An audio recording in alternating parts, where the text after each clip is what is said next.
If you've been on Witch Talk for any amount of time, one of the most popular things you probably hear people talking about is deity work.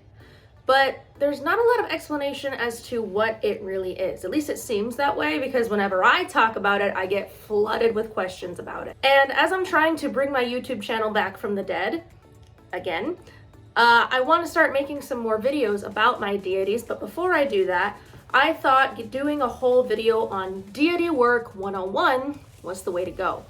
What is deity work? How do you do it? What is the difference between working with a deity and worshiping a deity? We're going to discuss all of that in this video today. Hi, my name's Hannah. I'm a Christo-pagan witch. I do have a video about how that works. I'll put it in the description below. I'm primarily on TikTok, but like I said, I'm trying to bring my YouTube channel back again. It's like 5th time's the charm. And today we are going to be talking about deity work. So you hear the phrase deity work being tossed around all the time, but what is it and what does it actually entail? First of all, I guess the first thing that we should be asking is, what is a deity? Technically speaking, a deity would constitute as any god from any pantheon. So the Greek gods, the Norse gods, the Egyptian gods, just to name a few popular pantheons. But a lot of times I find that, especially on TikTok, deity work is used as an umbrella term for not only these entities like gods that you see throughout mythology, but it could also, branch into angels, demons, and some other entities that you might see through the mythology. The fates, each mythology typically has its own version of like the fates. So working with those kinds of spiritual entities can kind of fall under that umbrella term as well. Working with angels and demons is going to look a little different, and like spirit guides and ancestors, those all have their different components, but typically, especially like again on the internet, when people are talking about deity work, they're typically using it as an umbrella term. And I'll be sure to make videos about angels and demons and other spiritual entities in the future, but this is just supposed to be like your basic blanket 101 video, I guess. So let's say, where do you begin, right? Let's say you are at level 0. You're interested in getting in contact with a pagan god of some kind, but you have no idea who. You don't know if there's anyone reaching out to you. You have no idea where to begin, but you want to begin somehow, right? The first thing that you want to do is read mythology. And maybe there is a specific pantheon that, interests you. Maybe you're really interested in Greek mythology. Maybe you're really interested in Norse mythology. What is important to know, though, is that in witchcraft and paganism, we do not take mythology literally. A lot of people who are maybe raised with a very Christianized lens on religion, or maybe raised to believe that like you are supposed to believe the Bible 100%, or even if you weren't raised Christian, you might hear that like Christians take the Bible literally. And so you might think that you need to take Norse mythology literally. That is not true. Those stories are meant to be stories, and you can learn from them, and there's morals and lessons with them, but they're not necessarily meant to be taken word for word seriously, which might be comforting to some people when they come across deities that cause trouble in their mythology, like Zeus causes a lot of trouble in Greek myth. But because of that, a lot of people tend to view him as like bad or evil because he did this, this, and this in the mythology. Well, we don't take that literally. I assure you, you have far more to fear with Zeus devotees than Zeus himself. That's a joke, don't come for me. But if you can keep that in mind, that like, yes, you can learn important things from the mythology, but you're not meant to take them literally, it will make mythology a lot easier for you to digest, and will therefore open a whole other world of gods for you to choose from. Once you maybe narrow it down to like a handful of gods that interest you, then you can start to look at them through a witchcraft or pagan perspective. And honestly, you can just Google like offerings to Poseidon, and you will find a plethora of articles on how to work with him, how witches tend to view him, offerings, what he tends to specialize in, what he tends to help people with when they worship him. And that goes for every deity under the sun. I'm just using Poseidon as an example. You can also find lots of videos on here and on TikTok and Instagram and all the other ones from devotees of that god, and they can talk about their experiences with that god. Something that you might come across in the spheres of deity work is something called UPG, or Unverified Personal Gnosis. And this is something that devotees of that god tend to experience with them that is not explicitly stated in the myth. So for example, a lot of people who are devotees of Loki, such as myself, we have an understanding that when it comes to offerings, Loki loves sweets. He loves cookies and candy and just junk food, right? But nowhere in Norse myth does it explicitly say that Loki has this giant sweet tooth. It's just something that most devotees of Loki tend to agree on. That would be considered a UPG. So just be aware that when you are looking to other practitioners who worship this deity that you're interested in, yes, they should have some things to say about the mythology itself, but they might have some UPG thrown in there as well. So their experience with that god might look different from your experience with that god, and that is okay.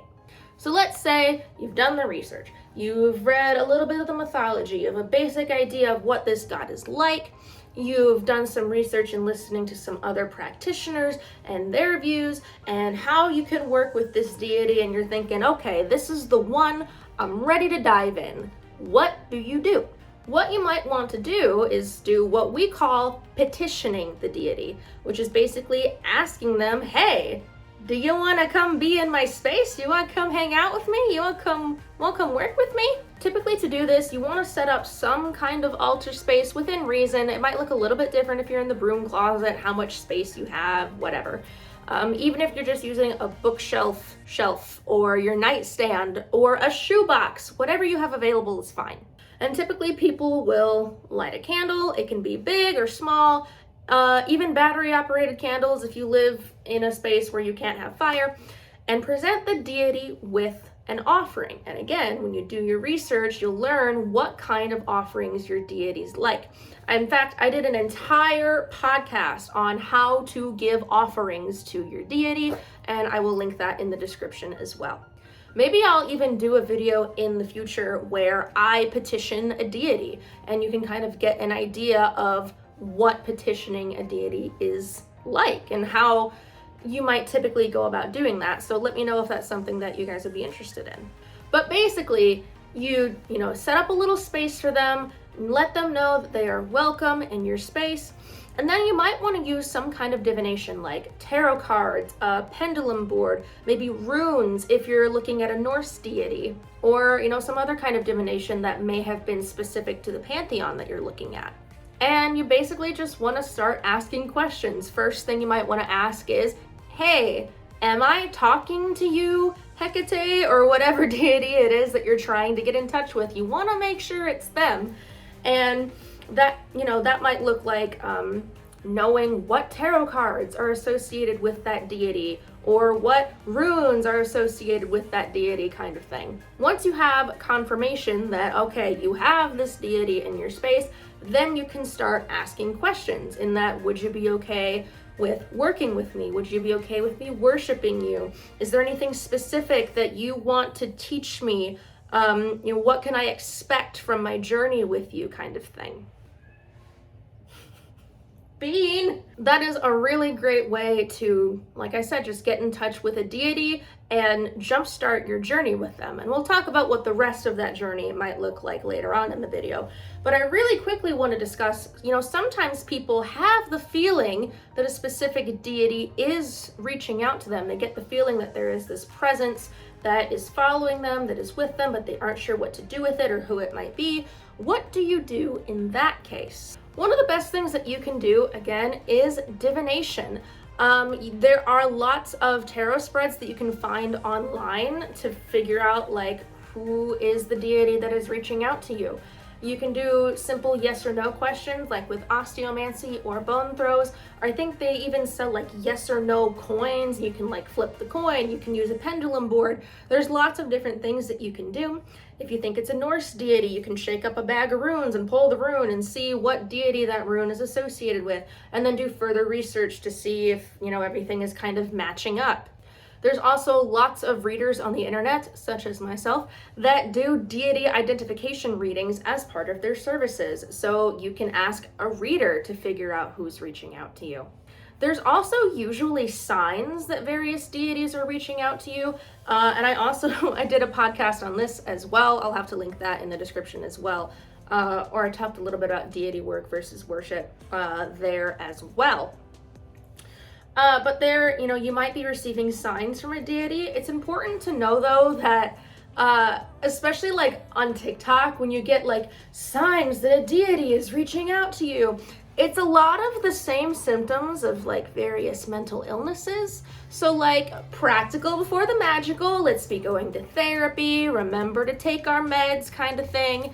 But if you are mentally sound, and you notice that there's like animals following you wherever you go, or strange weather patterns, or strange dreams, or you just feel really pulled toward a specific deity or a specific pantheon, if you're experiencing food cravings that you wouldn't normally experience, or you suddenly have the urge to do some kind of activity that you wouldn't normally, like archery or some kind of sport, or you're suddenly feeling very drawn to the beach or nature, like things like that, might be a sign that a deity who is associated with those things might be reaching out to you.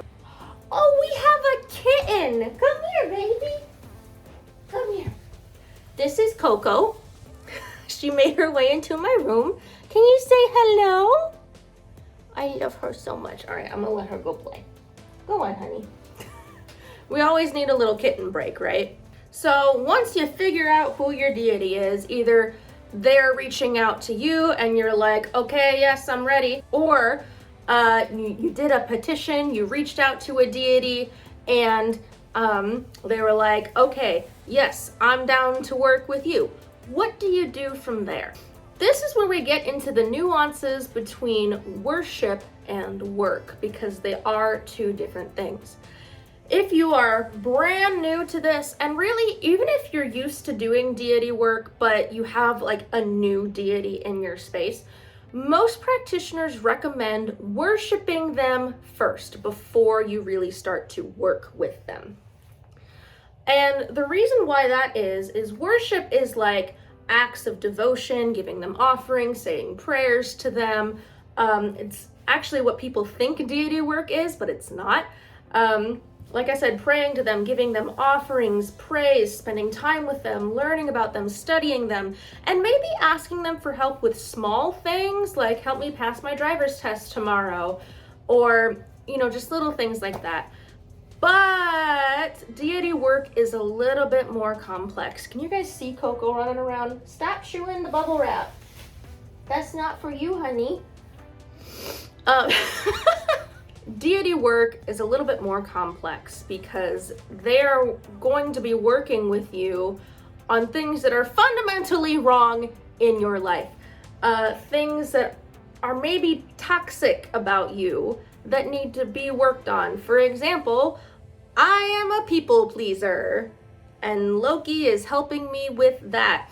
I have been diagnosed with PTSD. Aries is helping me with that. So like very deep rooted and sometimes traumatic things that have happened in your life. That is what deity work entails. Diving into those kinds of things and potentially even shaping and changing, your personality a little bit to get rid of those toxic parts. Now, it is always recommended that when my Loki candle just popped, he's like, yes, I have their candles lit. I'll show you guys my altar in a second.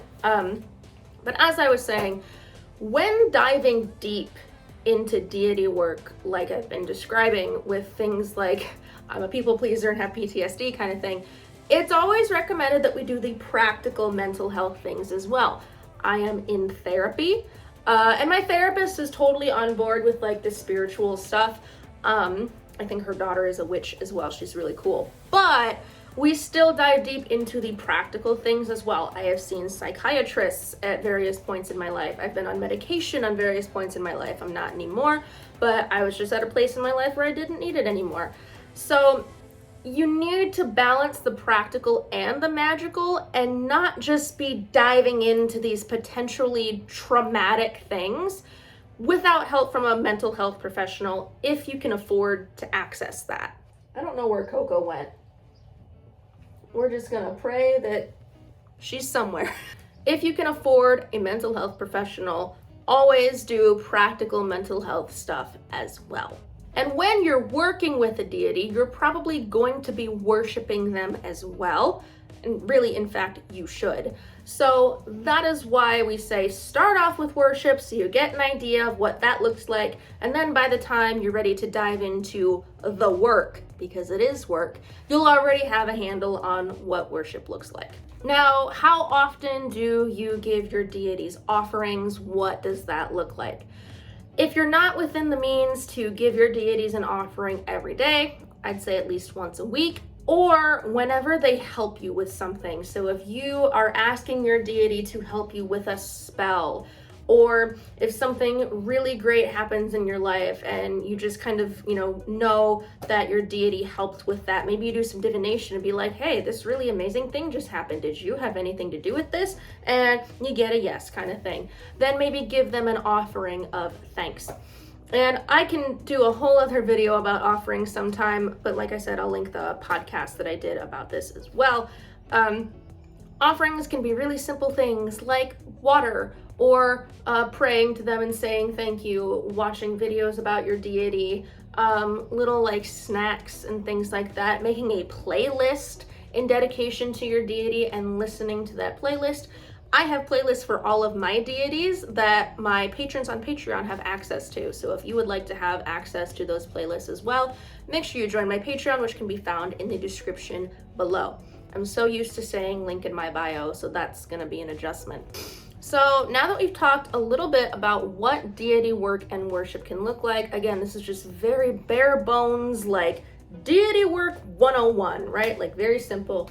Let me take you on a tour of all of my altars. I just moved into a new house a couple weeks ago, but I have finally unpacked everything for all of the altars for all of my deities. Now, I really quickly want to say that I am in a very blessed position where I can have multiple altars and lots of things on all of those altars. That is not going to be the case for everyone, especially if you are a beginner. I've been doing this for a while. A lot of the things that I have received were gifts from TikTok followers and stuff that I made because I'm just kind of crafty. So your altars don't have to look like mine. They don't have to be as big or as grandiose or anything like that. This is just to kind of give an idea of, okay, if you want to set up an altar space, what might that look like?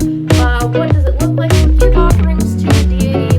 That kind of thing. So let me take you on a bit of a tour just to, like I said, to give you an idea of what that might entail.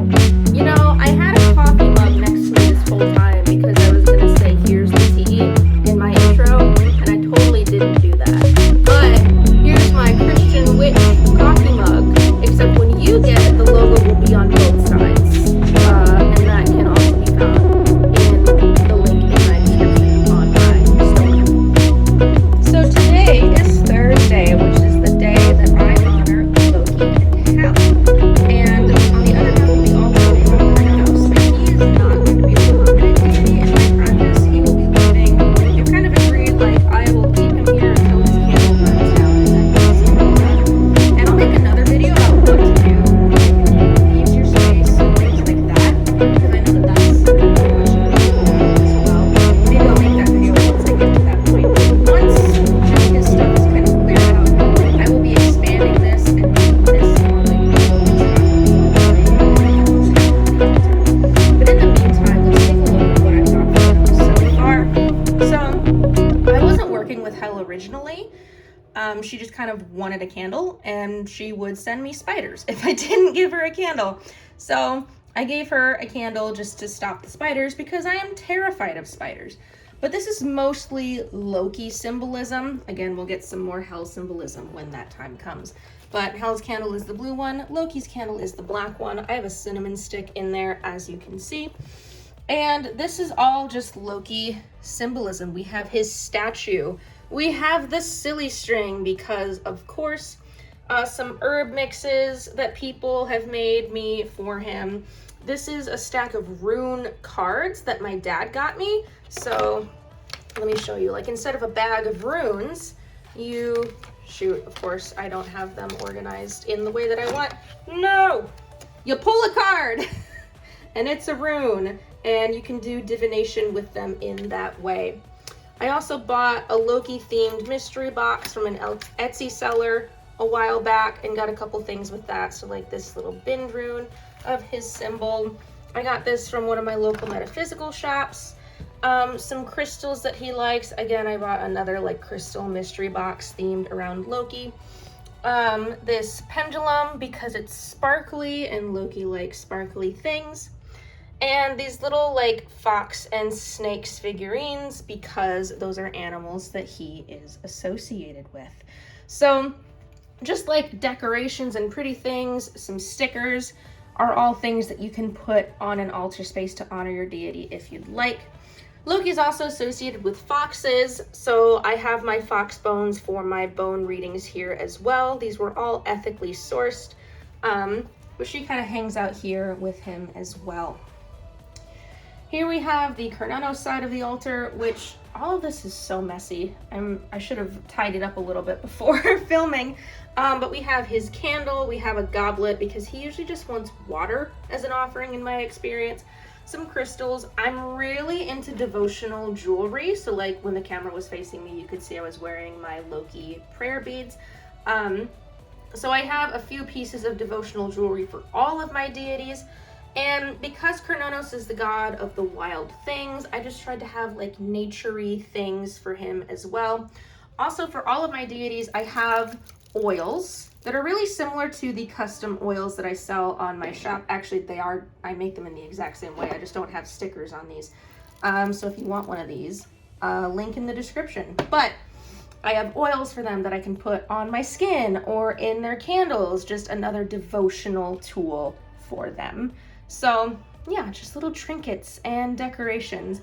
And then in the center of it all, I have my offering bowl. Today, Loki wanted lavender and cloves, and I had these lit earlier, so it was like an incense kind of thing.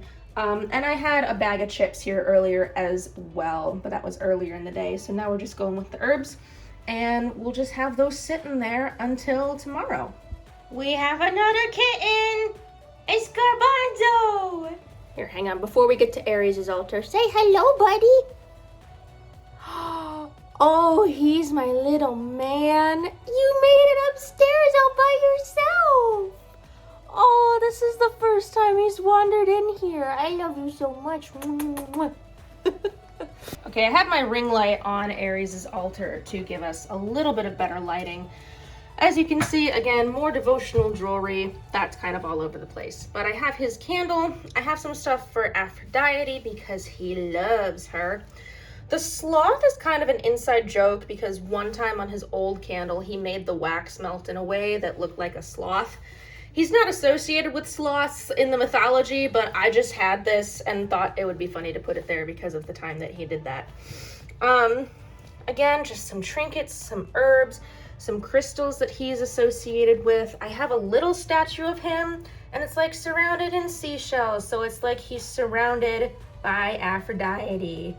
Aww, I know, super cheesy. Some more devotional jewelry. I have prayer beads. He likes like chunky black crystals in my experience. Some more bones. Because when I got my fox bones for my osteomancy practice, I ended up with like 40 bones and I only needed 5. So I kind of spread them out between the altar spaces. He's also associated with weapons. So I have like a decorative resin knife and then also an actual pocket knife. And yeah, some more jewelry and crystals, even a couple of oils dedicated to him. or like essential oils, I should say. And I'll put this in my oil diffuser and kind of, you know, send that through the air. And then again, I have my actual deity oil that is associated with him. And I typically put like a couple drops of these on my wrists on the days that I honor them. And then I have his tarot deck here too. And these are really the only two books that I can find on Aries. He's really hard to find like worship materials on. So I have these here for him as well, because they have like my prayers and stuff that I say to him. This is my little space for Lilith. Lilith has sort of become an as-needed deity or demon for me. She was a really big part of my practice for a while, and then, you know, her kind of journey with me was over, but we still kind of have like a, if you need me, you know where to find me kind of relationship. So I still have a space for her should I feel the need to invoke her. And also, like, one of my followers got me this really pretty statue, and I don't want to get rid of it. Like, I want to keep this forever. So I still have some crystals and stuff associated with her. I use this lid as a little offering dish. I have a pendulum board for her. And then these bones are ethically sourced cat bones. And anytime I use these bones, like they're earrings, but sometimes I'll use the bones in spell work. And anytime I use those as a thank you, I will give the cat spirit some treats or some water. So that's what I have that for. And this is just my little space for Lilith, like I said, should I need to call upon her. This is the space that I have for Asmodeus or Asmodeus. I fluctuate between the two pronunciations. I have his candle. I have pyrite since he is associated with money. I have this love jar since he is associated with love and lust. This is my oil that I have for him. I had an oil for Lilith as well. I just forgot to show it. Look at the gold shimmers in the light. Oh my goodness. I have a card associated with him from the Occult Tarot by Travis McHenry. Some more crystals, a proper offering bowl. Once it gets to like Halloween season, I would love to get some fake black roses and put them in this vase that I got from a follower. And some jewelry, again, coins because he's associated with money. Dragon imagery because he is said to ride a dragon. So I put these here to honor him. And then this is the deck that I use for him, which is one of my favorite tarot decks of all time, the Black Tarot. I am in love with that deck. And finally, last but not least, the piece de resistance, the Christian deity altar, because as I said at the beginning of this video, I am a Christo-pagan witch. So let's just start from this side. So the blue candle and blue goddess imagery is all for Asherah because within the Canaanite religion, she was worshipped as a goddess of the sea, but she also has a lot of war aspects to her as well. But to me, that makes sense because the sea and the ocean are very ferocious. So I have lots of like seashell imagery of her, goddess imagery, blue things. I even have some Asherah oil that I got from a metaphysical shop in Michigan, I want to say. So that's everything that I have for Asherah. This vanilla candle and the angel statue are for my guardian angel. She's been with me for a very long time. Angels don't typically request worship and offerings in the same way that deities do.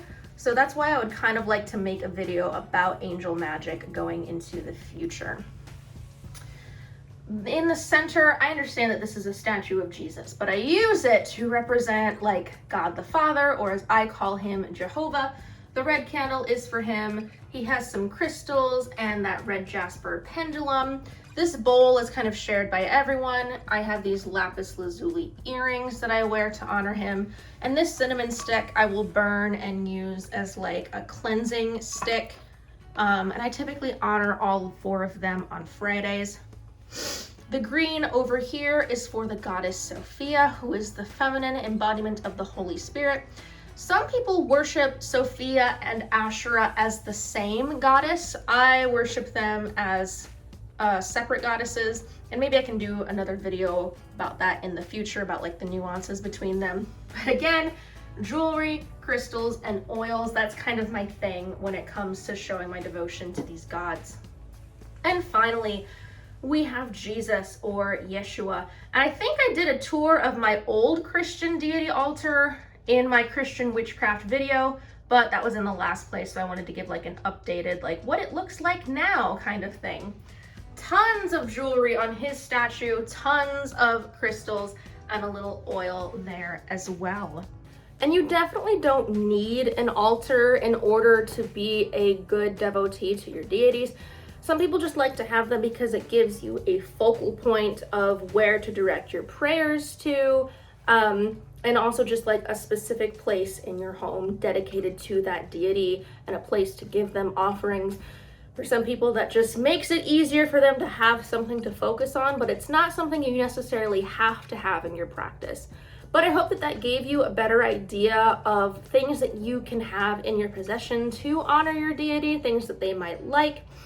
And I realize that this probably did not answer every question you could possibly have about deity work, so please feel free to drop your questions below.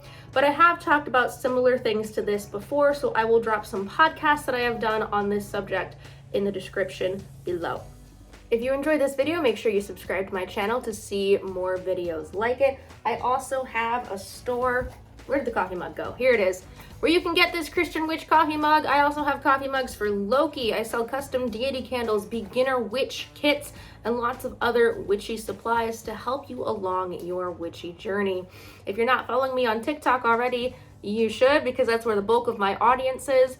I'll put my whole link tree in the description as well, but definitely my store and my Patreon are what you want to check out, as well as my TikTok. But I am going to try to actually start posting on here more because the rules for monetization have changed, and also because I finally have a hard drive that I can put all of these files onto so that videos won't be taking up a ton of storage in my phone anymore.